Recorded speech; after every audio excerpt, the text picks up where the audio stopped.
किसान भाइयों, क्या आप जानते हैं कि एक छोटा सा कीट आपकी फसलों पर कितना नुकसान कर सकता है। मैं बात कर रहा हूँ रेड माइट्स के बारे में, यानी कि लाल मकड़ी के बारे में। ये छोटा सा कीट जो है आपकी फसलों में बहुत ही तेज़ी से फैलता है और आपकी फसलों को इतने ज़्यादा नुकसान पहुँचा देता है जिसको जानने के बाद आप जो है दंग रह जाओगे।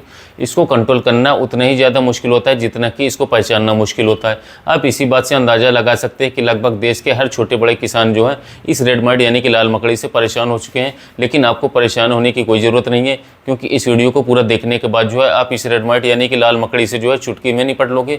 और अगर आप सब्जियों की खेती करते हैं तब तो आपको यह वीडियो पूरी देखनी चाहिए, क्योंकि इस वीडियो में हम लोग जानेंगे कि इस रेड माइट यानी कि लाल मकड़ी को पूरी तरीके से 100% कैसे कंट्रोल करना है। तो किसान भाई, ये जो रेड माइट है यानी कि जो लाल मकड़ी है, इसको कंट्रोल करने से पहले इसको समझना बहुत ज़्यादा ज़रूरी होता है, क्योंकि इसको अगर आप समझ लोगे कि तो आपकी फसलों में कभी भी रेड माइट का अटैक ही नहीं होगा। और रेड माइट के अटैक की वजह से जो हमारी नुकसान हमारी फसलों को होता है और आप नुकसान से आसानी से बच जाओगे। और इतना ही नहीं, अगर आपकी फसलों में ऑलरेडी रेड माइट यानी कि लाल मकड़ी का अटैक हो चुका है तो आप उसे कंट्रोल करने में भी हमेशा दूसरे किसान भाइयों से आगे रहोगे। इसलिए जो मैं आपको बताऊंगा उसे ध्यान से सुन के समझने की कोशिश करिएगा।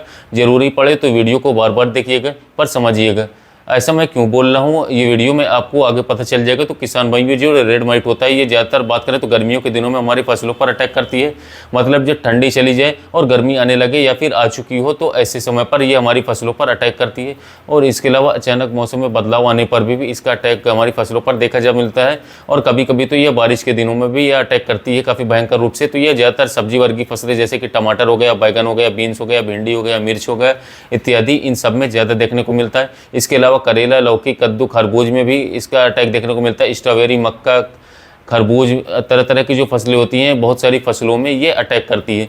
ये रेड माइट उन किसान भाइयों को भी परेशान करती है जो कि फ्लावरिंग की खेती करते हैं। अब बात करें तो रेड माइट यानी कि लाल मकड़ी किस तरीके से हमारी फसलों को नुकसान पहुंचाता है। तो किसान भाइयों, जो फीमेल रेड माइट होती है यानी कि जो मादा रेड माइट्स जो होती है यानी कि लाल मकड़ी, वो सबसे पहले तो हमारे पौधे की पत्तियों के नीचे बैठती है और वहाँ पर अंडे देती है। और उसके बाद जो वो अंडा फूट करके लार्वा बनता है तो लार्वा जो है हमारे पत्तों में से क्लोरोफिल चूसती है या फिर जो न्यूट्रिशंस या मिनरल्स हमारे पत्तों पर रहता है वो उसे चूस करके खा करके बड़े होते हैं। इससे क्या होता है कि हमारे पत्ते जो है बात करें तो वो पहले की तरह नॉर्मल हरा भरा और स्वस्थ नहीं रहता है। कलर उनका खत्म हो जाता है, ग्रीननेस खत्म हो जाती है। पौधों की अच्छी ग्रोथ और उपज होने के लिए पत्तों का स्वस्थ और हरा भरा रहना कितना जरूरी वो आपको भी पता है। सबसे बड़ी प्रॉब्लम तो ये है कि जब ये लार्वा हमारे पत्तों को इस तरह से नुकसान पहुंचा रहा होता है तब ये हमें पता भी नहीं चलता है। तो इस तरीके से तो हमारी फसलों को नुकसान पहुंचाता है। दूसरा जो तरीका है बात करें तो जो लार्वा जो है फूट करके माइट्स बन जाते हैं तब तो वो छोटी छोटी मकड़ियाँ होती हैं। तो वो छोटी छोटी मकड़ियाँ जो है बड़ी होने तक जो है, मतलब जब अडल्ट प्रॉपर जब बड़ी नहीं हो पाती हैं उस समय तक जो है ये हमारी पत्तों को जो है और ज़्यादा नुकसान पहुँचाती रहती हैं। और इतना नुकसान पहुँचाती है कि हमारे पत्ते जो है नीचे की तरफ मुड़ने लगते हैं। पत्तों पर जो है पीला पीला जो सफ़ेद सफ़ेद दाग धब्बा या फिर स्पॉट जो भी आप कहते हैं वो बनने लगते हैं। फिर जो पत्ते हैं वो सूख करके झड़ जाते हैं। और इसको अगर आपने समय रहते हुए नहीं कंट्रोल किया तो आपका पूरा पौधा भी बात करें तो सूख सकता है और उपज में भी तो तेज़ी से गिरावट आता ही है। अच्छा, इसके बाद जब रेड माइट यानी कि लाल मकड़ी जो अपना पॉपुलेशन बात करें तो मतलब संख्या बढ़ा लेती है आपकी फसलों में, तब ये कुछ ही किसान साथी बात करें तो आपकी जो नई डालियाँ होती है, जो नई पत्ती होती है, उनको भी अपनी जालियों में जकड़ लेती हैं, जिससे कि आपके पत्तों को जो है पौधे को और नई डालियों के विकास में, वृद्धि में, उपज में कितना ज़्यादा नुकसान हो सकता है। आप किसान साथियों इन तस्वीरों को देख करके साइड में अंदाज़ा लगा सकते हैं देख करके।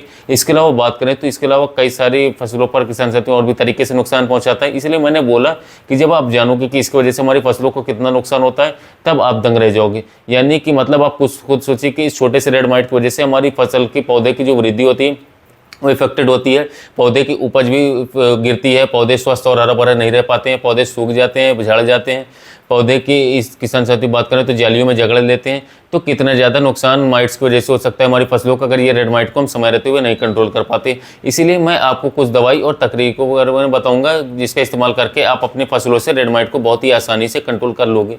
लेकिन किसान भाई, उससे पहले ये समझ लेते हैं कि इस रेड माइट को पहचानना कैसे, मतलब आइडेंटिफाई कैसे करना है कि हमारी फसलों पर रेड माइट का ही अटैक हुआ है। क्योंकि ऐसे बहुत सारे किसान भाई जिनको रेड माइट के किसान साथियों अटैक पहचानने में जो है बहुत ही ज़्यादा वक्त लग जाता है, तब तक में उनकी फसल चौपट हो जाती है। कुछ किसान भाई ऐसे हैं जिनको पता नहीं चल पाता है कि उनकी फसलों में रेड माइट का अटैक हुआ है कि नहीं हुआ है। और जब तक पता चलता है किसान साथियों बहुत ही देर हो चुकी होती है, तब दवाएं रिजल्ट नहीं दिखा पाती है। तो ऐसे किसान भाइयों को कहना चाहूँगा, देखो जब भी आपकी फसलों में रेड माइट का अटैक होगा तो आपके पत्ते जो हैं ऊपर से किसान साथियों पीले पीले पड़ने लगेंगे और पत्तियां नीचे की ओर मुड़ने लगेगी। पीले पीला अर्ली ब्राइट होने पर भी पड़ता है, लेकिन अर्ली ब्राइट होने पर पत्ते आपकी साथियों नीचे की तरफ मुड़ने या सिकुड़ने नहीं लगते हैं। तो ये बात आपको ध्यान में रखना है, पत्ते एकदम नीचे की ओर मुड़ जाते हैं ऐसे। इसके अलावा रेड माइट के अटैक से जो है आपके पत्तों पर बात करें तो सफ़ेद सफ़ेद स्पॉट भी पड़ सकते हैं। इसके अलावा बात करें तो आपके पत्ते बात करें तो नीचे की तरफ गड्ढा गड्ढा बनने लगे और पत्ते लाल लाल दिखने लगे, गड्ढे किसान साथियों लाल दिखने लगे, तो समझ लीजिए कि रेड माइट का अटैक है। और आप और भी ज़्यादा कंफर्म होना चाहते हैं तो आप क्या करिएगा कि आपको जो पत्ते लगे कि रेड माइट की वजह से अफेक्टेड है, उन पत्तों को लीजिए और उन पत्तों के नीचे बात करें तो थोड़ी सी मिट्टी डाल दीजिए और मिट्टी डाल करके जो है उन पत्ते को झटकिए। देखिए अगर मिट्टी पत्तों पर चिपक जाए तो समझ जाइए कि रेड माइट का अटैक हुआ है। और पत्तियों के नीचे कभी ना कभी बात करें तो जालियां भी बनी रहती हैं, तो आप उसे भी देख करके समझ सकते हैं कि आपकी फसलों पर रेड माइट का अटैक हुआ है। इसके अलावा बात करें तो और भी एक तरीका है जो बात करें तो नॉर्मली बात करें तो किसान भाइयों को पता चलता है, वो तरीका है कि जब ये रेड माइट बड़े बड़े हो जाते हैं तब ये सीधे देख करके आप इसे पता कर सकते हैं कि ये लाल रंग के होते हैं माइट्स, इसे जो है आसानी से देख सकती है, इसीलिए रेड माइट इसे कहा जाता है। तो ये कुछ तरीका है रेड माइट को अटैक को आइडेंटिफाई करने का। अब बात करते हैं सबसे जरूरी कि इस रेड माइट को यानी कि लाल मकड़ी को कंट्रोल कैसे करना है। तो देखो बात करें तो इसको कंट्रोल करने के दो सबसे बड़े तरीके होते हैं, एक तो ऑर्गेनिक तरीके से और दूसरा होता है इनऑर्गेनिक यानी कि केमिकल कंट्रोल। इनऑर्गेनिक तरीके से जो होता है वक्त थोड़ा ज़्यादा लगता है, कभी कभी रिजल्ट भी नहीं मिलता है, और हम अगर ज़्यादा वक्त देंगे रेड माइट को कंट्रोल करने में तो हमारी फसल को ये बहुत ही ज़्यादा नुकसान हो सकता है, फसल बर्बाद हो सकती है। इसलिए हम लोग ऑर्गेनिक मल्टीसाइड का इस्तेमाल करके जो है इस रेड माइट यानी कि लाल मकड़ी को जल्दी जल्दी कंट्रोल करेंगे, ताकि हमारी फसलों को जो है कम से कम बात करें नुकसान हो सके। तो जिन मल्टीसाइड के बारे में मैं आपको बताऊंगा उसको अगर मेरे बताए गए तरीके से जो है आप इस्तेमाल करते हैं तो आपको जो 100% रिजल्ट देखने को मिलेगा। और फिर वीडियो के अंत में मैं आपको कुछ ऐसी बातें बताऊंगा जो कि आपको जो है आगे चल करके बहुत ज़्यादा काम आएगी। लेकिन अभी वीडियो में वापस आते हैं और बात करते हैं रेड माइटिसाइड्स के बारे में, जो कि माइटिसाइड जो है इन रेड माइट को आसानी से कंट्रोल करने के लिए बेस्ट माने जाते हैं। तो देखो बात करें तो इस लिस्ट के तीसरे नंबर पर यानी कि नंबर 3 पर जो माइटिसाइड है वो है क्रिस्टल कंपनी का अबैसिन, जो कि इसमें टेक्निकल की बात करें तो इसमें अबैमेक्टिन 1.9% ईसी के फॉर्म में आता है। ये रेड माइट को कंट्रोल करने की सबसे अच्छी दवा है, सबसे ज़बरदस्त दवाई मानी जाती है और इसके रिजल्ट भी बहुत ही शानदार है।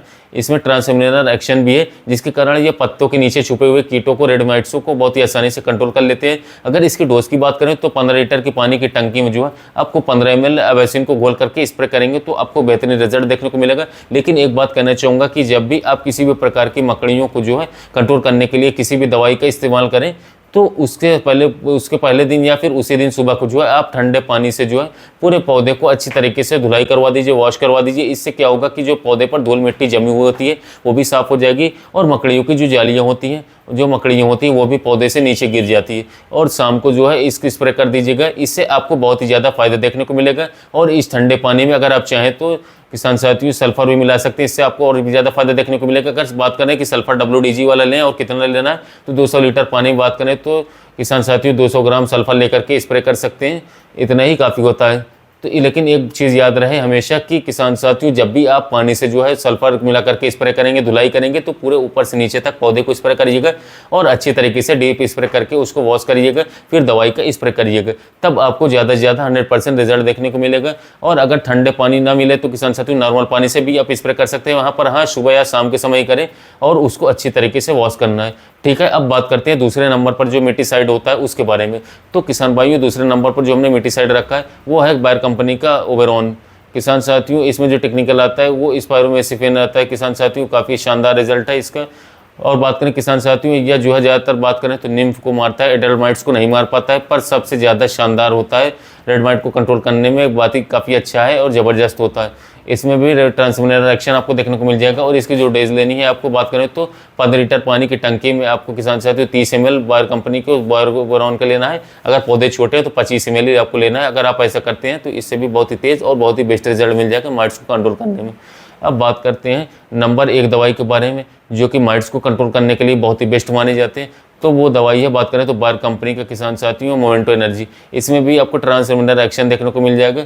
इसमें जो टेक्निकल है वो है किसान साथियों आप साइड में देख सकते हैं। इसके जो परफेक्ट डोज है बात करें तो 15 लीटर पानी में 25 ml लेना है। मतलब किसान साथियों बात करें तो 1 लीटर पानी में 1.5 ml लेना है। अगर किसान साथियों इस तरीके से आप बायर कंपनी के मोमेंटो एनर्जी को स्प्रे करेंगे तो आपको 100% रिजल्ट मिल जाएगा। और किसान साथियों बशर्ते बात करें तो स्प्रे से पहले पानी से अच्छे से पौधे को वॉश करवा देना है, उसके बाद ही आप स्प्रे करें, इससे आपको बेटर रिजल्ट देखने को मिलेगा। अगर आप नहीं कर पाते हैं तब किसान साथियों आप सीधा दवाई का भी स्प्रे कर सकते हैं, इससे भी आपको रिजल्ट मिल जाएगा, लेकिन किसान साथियों वैसे में आपको ज़्यादा रिजल्ट मिलेगा। इसके अलावा सस्ते में टेक्निकल बताएं तो बायोस्टेट कंपनी का मेडेन आता है, वो भी रेड माइट पर काफ़ी अच्छा कंट्रोल देता है। अब बात करें बोनस टिप के बारे में, जो कि आगे जाकर के बहुत ही काम आएगा। इससे पहले वीडियो को अच्छी लगे तो वीडियो को लाइक करिए, और चैनल को अभी तक सब्सक्राइब नहीं किया तो सब्सक्राइब करके बगल वाली बेल आइकन को जरूर दबा लीजिए, ताकि ऐसी खेती से जुड़ी वीडियो जो आपको मिलती रहे। और आपके मन में कोई भी सवाल या सुझाव हो तो नीचे कमेंट करके जरूर बताएं। अब आते हैं वीडियो में वापस और बात करते हैं बोनस टिप के बारे में। तो देखो, बात करें बोनस टिप ये है कि आपको यहाँ तक तो पता ही चल गया होगा कि किसान साथियों की रेड माइट जो है वो गर्मियों के दिनों में आखिर क्यों आता है, और गर्म मौसम में ज़्यादा हमारे फसलों पर अटैक करती क्यों है। मतलब ये कि गर्मी यानी कि ह्यूमिडिटी अगर कम होगा तो हमारी फसलों में रेड माइट का अटैक होने का संभावना भी कम होगा। लेकिन सवाल ये पैदा होता है कि बात करें तो गर्मी के मौसम में जो ह्यूमिडिटी हाई होती है, हम उसको कम कैसे करें, या फिर इसे कम करना पॉसिबल है भी कि नहीं है। तो देखो, सच्चाई के साथ अगर मैं बताऊं तो आप मौसम के साथ नहीं लड़ सकते हो, लेकिन बात करें तो आप जुगाड़ लगा सकते हो। जैसे कि अच्छे यहाँ पर एक बात बता दूं कि जिन किसान भाइयों को ह्यूमिडिटी का मतलब नहीं पता है, उनको बता दूं कि जो हमारी हवा होती है, उस हवा में पानी यानी फिर जल वाष्प जो मौजूद होती है, उसी को ह्यूमिडिटी कहा जाता है या फिर आर्द्रता कहा जाता है। इसीलिए जैसे जैसे बात करें तो हवा में पानी की मात्रा कम होती रहती है, हमारी ह्यूमिडिटी जो है किसान साथियों हाई होती रहती है। तो इस चीज़ को आपको अच्छी तरीके से समझना पड़ेगा। अब आते हैं वीडियो में वापस। तो जो जुगाड़ है वो ये है कि आपको अपनी फसल में बात करें तो प्रॉपर वाटर मैनेजमेंट करना होगा, अच्छी तरीके से करना होगा। इसकी जो सही तरीका है वो ये है कि आपको टाइम टू टाइम बात करें तो ठंडे पानी का सिंचाई आपके खेतों में करना होगा, time to time neem oil का स्प्रे करना होगा खेतों में, और ये चीज़ आपके पौधे को ठंडी हवा देने में और कीट लगने में मदद नहीं करेगा। और किसान साथियों इससे रेड माइट का अटैक होने में किसान साथियों संभावना भी काफ़ी कम होगी, पौधे भी अच्छी तरीके से वृद्धि हो पाएंगे, हरे भरे और स्वस्थ होंगे। अगर आप जानना चाहते हैं कि थ्रिप्स को कैसे कंट्रोल करना है या फिर अपने फसलों को थ्रिप्स से कैसे बचा करके रखना है, तो आप हमारे चैनल पर जाकर के वीडियो को देख सकते हैं। इसमें मैंने बताया किसान साथियों सब कुछ डिटेल में समझाया। तो यानी किसान साथियों आप रेड माइट को कंट्रोल करना चाहते हैं तो मैंने जो 3 कीटनाशक बताया, मोवेंटो एनर्जी बायर कंपनी का 25 ml प्रति 15 लीटर पानी, अगर ये नहीं मिलता है तो आप बायर कंपनी का ले सकते हैं ओबेरॉन 25 से 30 ml प्रति 15 लीटर पानी। और इसके अलावा किसान साथियों आप जो है बायर क्रिस्टल कंपनी का बाइसिन जो नाम से आता है, बायोमैक्टिन 1.9% इसी 15 ml प्रति 15 लीटर पानी। इन तीनों में से किसी भी एक कीटनाशक को आप उपयोग करके गन्ने की फसल रेड माइट को काफ़ी किसान साथियों किसी भी फसल हो उसमें आप रेड माइट को काफ़ी अच्छी तरीके से कंट्रोल कर सकते हैं।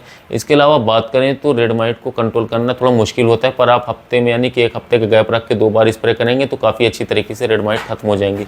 इसके अलावा किसान साथियों आप सस्ते में शानदार टेक्निकल चाहते हो, बायोस्टेट कंपनी के मेडेन नाम से आता है, तो उसको उपयोग करके रेड माइट को अपनी फसलों से खत्म कर सकते हैं।